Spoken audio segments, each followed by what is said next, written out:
Halo, selamat siang buat teman-teman semua di channel Pencinta Sejarah ya. Kali ini saya berada di sebuah pabrik gula di kawasan Karanganyar, Jawa Tengah. Dan saya mau, selain tentunya ya, saya mau lihat lokomotif uap. Sini wisatanya, saya mau lihat ini Monumen Spurdon tahun 1921. Ini kenapa tahun 1921? Nah, nanti kita lihat kenapa. Ini kebetulan baru aja dilabur cat baru. Cat baru jadi kelihatan kinclong nih sini. Saya masih ditemenin Mas Agung. Sini kita mau lihat dulu nih bagaimana lihat penjelasan deskripsi sejarahnya yang ada di sini. Oke, sejarah lokomotif Don. Ini teman-teman bisa lihat ya, lokomotif dibuat tahun 1921 dan digunakan khusus untuk menarik kereta Kremun yang ditumpangi GPAA Mangkunegoro 4 dari Purwomangkunegara Surakarta menuju Pegiti Sukmadu dan selain-lainnya. Loko ini dibuatnya tahun 1889. Ini sudah mendarat di Jawa sebenarnya sih di tahun di tahun 1889 di bulan Juli. Saya ingat saya di bulan Juli ya. Itu di bulan Juli atau Juni ya, itu Juni. Bulan Juni 1889 itu udah mendarat di sini. Ini dulunya adalah lokomotif OJS atau OS Java Sumatera Maskapai yang dulu berbasis di Surabaya. Ini dulu dipakai oleh OJS ya. Ini dibuatnya tahun 1889 untuk OJS, lalu ini dibeli nomor 2. Kemudian lokomotif ini itu pensiun di tahun 1922 ya. 1922 itu sudah terakhir jalan. Tahun 1923 sudah benar-benar full off, tidak jalan lagi. Kemudian dibeli oleh pabrik gula Tasikmadu itu di tahun 1927. Ya, gunanya itu salah satunya itu untuk untuk salah satunya untuk ini mengangkut hasil gula dari pabrik gula ini ke stasiun Kemiri, karena jalurnya punya koneksi ya 1067 bersama dengan kalau salah ada TM8, TM9 yang ini, terus ada TM10 itu yang digunakan untuk menuju ke stasiun Kemiri atau halte Kemiri pada saat itu. Nah, ini itu ada kendaraan loko uapnya tuh.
Nah, ini kalau ditanya nih apaan? Ini tempat ini penambat koplernya ya, atau dulu perangkainya.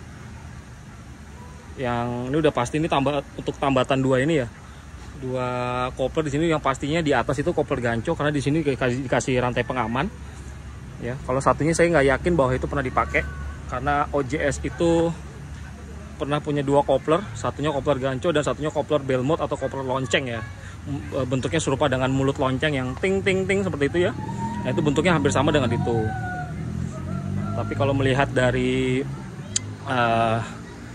gerbong atau ya sarana yang dipakai oleh Tasikmadu juga SS, itu besar kemungkinan bahwa kopler lonceng tidak pernah dipasang, hanya berdasarkan rolling stocknya itu hanya kopler ganco yang dipakai di lokomotif ini. Jadi ketika dari OJS tuh sudah diganti dari Surabaya, dari nggak beroperasi Surabaya lagi, itu sudah diganti kopernya. Ini bagian roda-rodanya, itu blok remnya masih ada ya, hanya saja batang engkolnya, batang penggerak rodanya itu sudah nggak ada.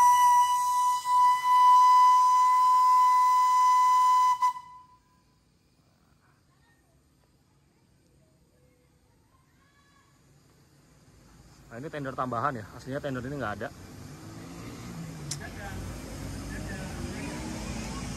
Ini silindernya nih, kelihatan di sini. Silinder. Nah, ini bagian depan.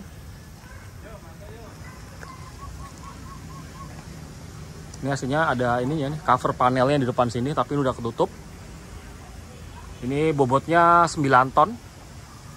Nah, pada rancangan awalnya dia di buku di gambar teknisnya itu aslinya atapnya ini dibuat memanjang, lebih memanjang daripada ini, tapi ketika eksekusinya, dieksekusi langsung itu lebih pendek, jadi seperti ini. Jadi kelihatan lebih ringkas. Aslinya itu lebih panjang. Untuk untuk menghalau panas sinar matahari. Kalau ini kopernya udah gantian kalau ini sih. Kalau dilihat itu lubangnya itu ada 2. Nah, yang paling dipakai itu ada koper ganco. Sementara koper bell mode-nya itu udah dilepas. Karena rolling stocknya SS nggak pakai koper bell mode. Mereka pakai koper ganco atau hook.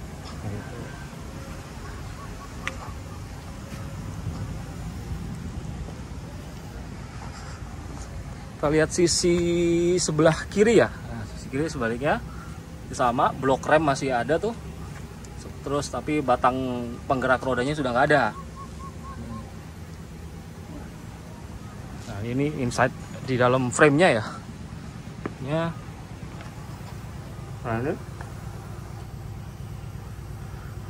dia batang-batang. Sorry. Oh iya, sebentar. Ini valve gearnya itu pakai tipe Joy. Beda sama B12 yang pakai valve gear Stephenson. Ini pakai tipe Joy. Teman-teman bisa lihat bahwa itu di situ silindernya ya, silinder uapnya.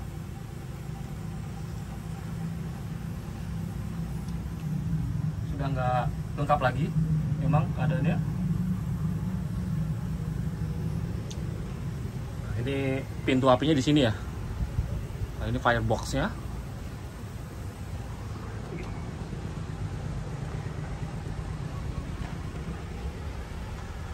Nah, ini nameplate-nya.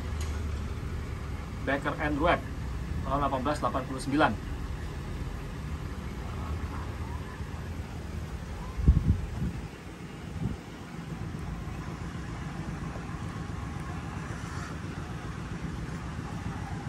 Kalau ini cantolan lampu di sini.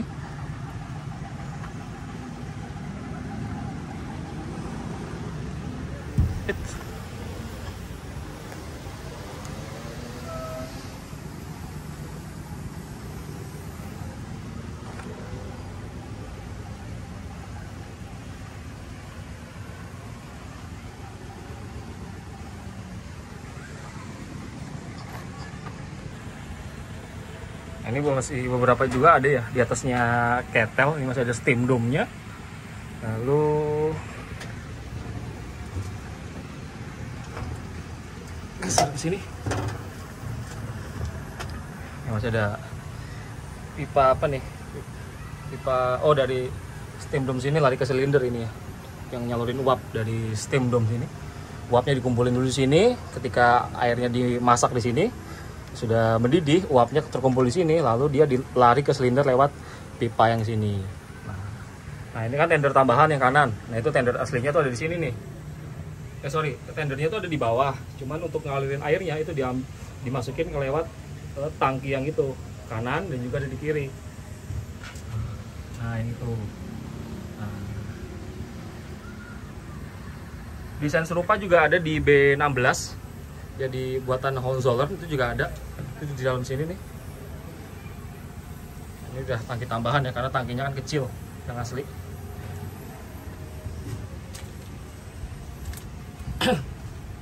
Oke, jadi logo Breda ini memang sudah banyak dipensiunkan. Itu tahun 1923 ketika OJS punya tram listrik. Jadinya traksi uap lumayan cukup ini ya, berkurang kesibukannya. Jadi akhirnya banyak yang bukan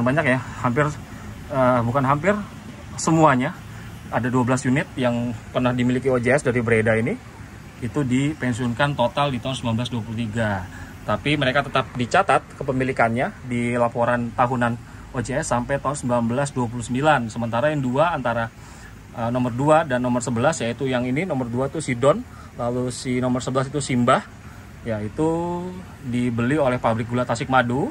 Yang Sidon itu nomor 9, yang Simbah itu nomor 8. Nah, Simbah sendiri setelah kemerdekaan itu dipindah ke ini ya, dipindah ke mana? Pabrik gula Gondang. Tapi ketelnya, bagian ini nih, ketel ini sudah diganti merek Ornstein Koppel. Mungkin karena sudah terlalu lama nganggur di Surabaya atau di grounded ya di dalam depo. Akhirnya ketelnya tidak layak untuk dipakai pada saat itu, jadi kemudian harus diganti oleh ketel baru dari Ornstein Koppel tahun 1927. Ini penampakan dekatnya nih, silindrnya ada 2 ya, buat gerakin 2 pasang roda. Sini ini adalah apa ya, kalau spesifik sih dibilang bahwa, bukan dibilang tapi tertulis secara faktanya bahwa ini adalah tram kotak, bentuk kotak ya, square tram gitulah, square loco gitu, yang diproduksi oleh pabrikan mesin Belanda. Itu pertama kali ada di Jawa ya, ini Breda ini, khususnya untuk yang ini ya, OJS 2 atau TM9 atau yang bernama lain punya panggilan Sidon karena bunyinya.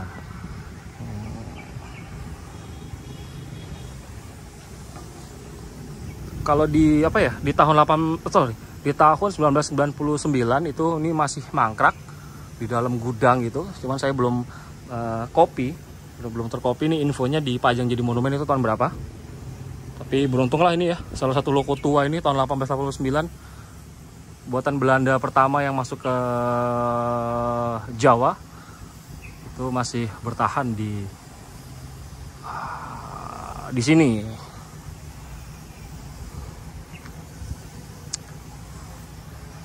Kita buka, ini bisa dibuka nggak? Oh, ini bisa dibuka nih. Nah itu kelihatan ada ejektornya ya, ini ejektor.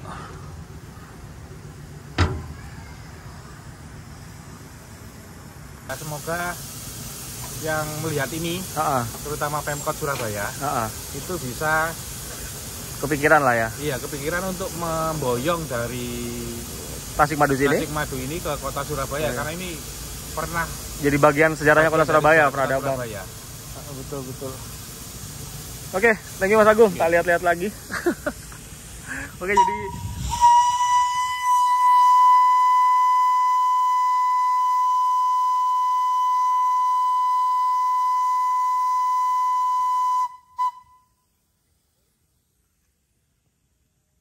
jadi sekian aja ya, saya review atau lihat-lihat lokomotif tram tertua bentuk kotak begini yang masih bertahan sisanya di Jawa. Ini adalah produk pertama dari Beker and Web yang diekspor ke luar negeri ya, ke tanah koloninya Belanda. Lalu juga ini juga merupakan produksi pertama juga dari pabrikan mesin Belanda, karena Wexpor itu baru ekspor ke Jawa itu di akhir 1890-an, sementara Breda itu sudah di akhir 1880-an atau tepatnya 1889. Itu mereka sudah kirim ini ya. Ini kalau di catatan di dalam catatannya Breda di bukunya John Simons itu dikirim mulai tanggal 6 April, sekitar 3 bulan kemudian, April, Mei, Juni itu sudah tiba di Jawa atau di Surabaya pada saat itu. Jadi alhamdulillah ya, puji Tuhan, puji syukur, salah satu barang sejarah yang khususnya juga pernah beroperasi menjadi bagian sejarah dari transportasi Surabaya itu masih bertahan di Jawa, atau ya walaupun jauh dari Surabaya saat ini. Jadi sekian aja, sampai jumpa di video selanjutnya. Saya mau naik yang itu tuh. Nah, yang ini yang uap. Sampai jumpa.